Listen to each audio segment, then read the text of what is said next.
Okay, this is a bit awkward, isn't it? This is a bit awkward. Come all this way and we watch that shit. Australia's lowest ever score in India. Watching us get absolutely fucking pumped. Welcome back to the Grey Cricketer. Of course, C2C is powered by CRED throughout the entire Border Gavaskar series, which I think has got about 2 or 3 more days left for the last 3 test matches here. We're using for the length of our tour here in India. We're using the Scan and Pay app. And I'll tell you what's under the scanner at the moment. What's on Jadeja's finger? That's right, India, you cheated. You had to cheat to win. I don't think it would have made any difference at all, but I am certain that if Jadeja didn't put ointment on his finger, Australia would have won that game by 600 runs. Let us know what you think about that in the comments. Pezza, how do you feel and where are we? Emotionally, I mean. Yeah, that's right. It's amazing to be at the marina in Chennai, contemplating Australia going down in this first test by an innings and 133 runs? 100 and heaps. 100 and fuckloads of runs. We have been embarrassed. It's a sub 3-day defeat. It's basically 2 days and a couple of sessions. Yeah. Woke up this morning. India was able to bat for a whole session, losing 3 wickets, putting on heaps of runs. We were able to bat for 1 session, losing 10 wickets and 91 runs. So that's actually quite a good clip for the session, if you think about it. I mean, ahead of today as well, I noted that India was ahead by 223 runs, and back in 2001 in Eden Gardens, Australia was ahead by 224 runs, and I thought, we're all out in a session here. It ain't going to be any VVS Laxman stuff. I thought it was very flat this morning, and after lunch something happened. I thought the wicket changed again. That's right. What do you guys do to the wicket? Yeah, Australia's been very unlucky in this test match. Very ointment, pitch changes, very unlucky. You know, he goes, if you said at the start of the test, Kohli couldn't buy a run nor a catch. KL Rahul's the cheapest test wicket going around. Jadeja's going to get sanctioned by the ICC for contrary conduct to the spirit of the game and lose 25% of his match fee. I wouldn't have known that the following line was that India wins by an innings and 133 runs. I mean, what are we going to be like if Kohli can score a run? If Pujara puts away the sweep, puts away the broom.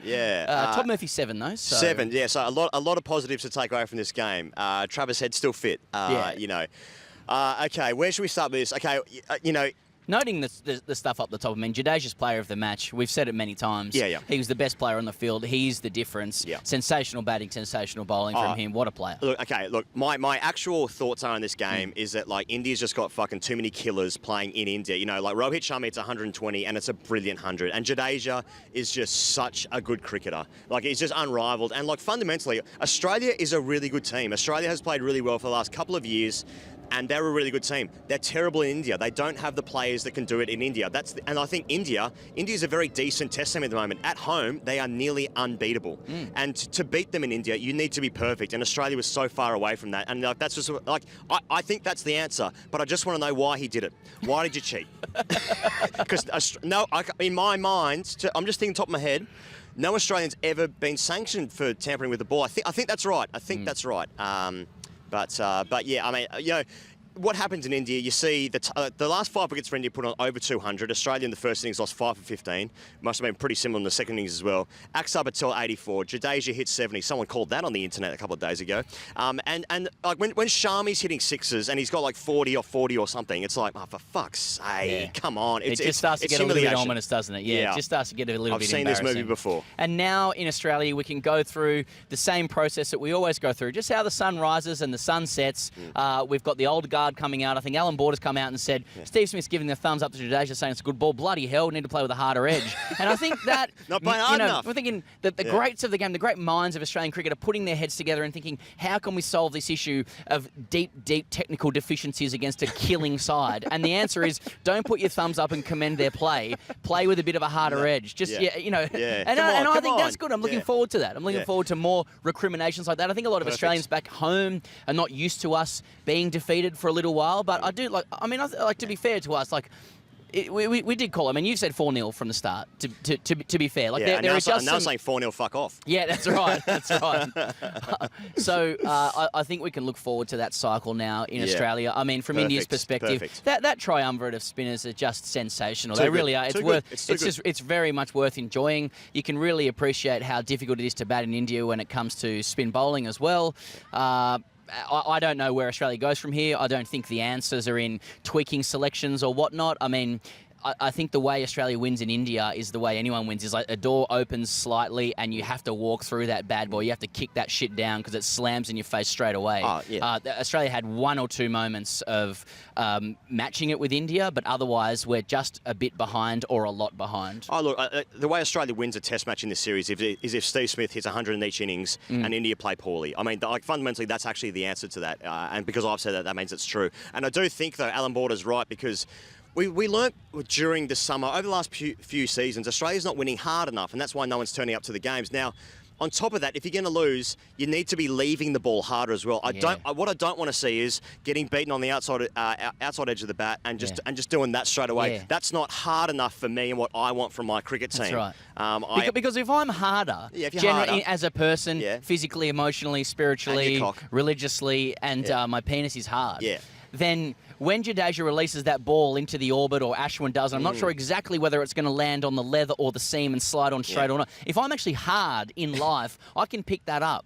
You know, if I stop putting my thumbs up at people, if I just generally carry myself in a hard way, if I abuse people, if I speak ill of others, if I'm generally an unfriendly presence, I can actually start to pick up the way that ball's rotating. And that's why I think Alan Borders is unmatched when it comes to analysis of cricket. Mate, he's right. I'm sorry. Like, I know the guy averages 60 in Test cricket, and the average is about the same thing away from home. Amazing record on India. If you're giving thumbs up to guys who are bowling good balls, I'm sorry, you're not going to win shit. I agree with Alan Border. I think the line was, "What the bloody hell is going on?" What the bloody hell? That's ridiculous. Yeah, that used to be a tagline for Tourism Australia. Yeah.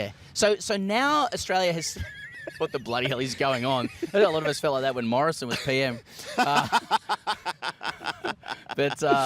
Anyway, so we're going to get that in Australia now. There's going to be a lot of like, well, the way to solve this is by being unfriendly. And that's not the answer. I think Cummins came out in the press, which was that's another thing in itself. But he did come out in the press and say, well, you know, we have to change a couple of things. I don't think that, you know, there's a couple of selection issues. And I think we've got a long tour ahead of us. Mate, I've got to tell you, my entire feeling about this test match, and probably the tour ahead, is like, what are you going to do? You know, we called this months ago. Australia's going to lose this series. We'll probably beat India in England for the World Test Championship final. The Ashes could go 1 or 2 ways, or 3 ways, I suppose. And that's about where it is. You know, like India's team has, you know, there are weaknesses in India's team, but just not at home. Like KL Rahul averages 36. He's played about 45 Test matches. Ashwin doesn't play Test matches away from home. Jadeja's a bit more nullified. Akshar Patel plays less of a role as well. Look, they've got great seamers. I'm not saying they're a bad side. I think Pujara is toward the end of his career. That's no controversy saying that. Number 5 is up for grabs. Kohli hasn't scored runs in a while, but in India, they've got so many fucking killers. It is so hard to win. And like, I'm just looking to be like, what are you going to do? You know, 91. Just like, I will. You know, play a bit harder. There are going to be people at home, though, who are like, why aren't you criticising India or anything like that? It's like, I'll do it. Like, KL Rahul played shit. Virat Kohli, no runs, bad game. Chaos Bharat, can you do it? Is it symbols? You know, like you can say it, but as long as there's 3 or 4 guys who are going to kill Australia, there's no problem. You know, like India are going to be ahead. We don't have that firepower in this in these conditions. So. And I think a part of that as well is like low order runs. I mean, you see this like Ashwin, Akshar Patel, and Jadeja, like that sort of 5, 6, 7, 8. Oh, sorry, 6, 7, 8. And that's without Rishabh Pant playing as well, by the way, or Shubman Gill on the side, who probably should be for KL Rahul, probably.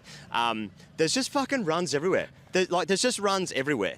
There's runs and wickets everywhere. There's lots of. And mate, there's bulk. Is Jadeja's run up starting in front of the umpire now? Is that what's happening? Like, it's just like getting through the overs. I'm getting about 110 overs a day at Test cricket. It's like every single ball is an event, and that's just what happens in India. And it's like, okay, Travis Head could have played. Australia don't have the players that can do it here. Like unless Steve Smith does it, I don't think Australia's got the bowling attack.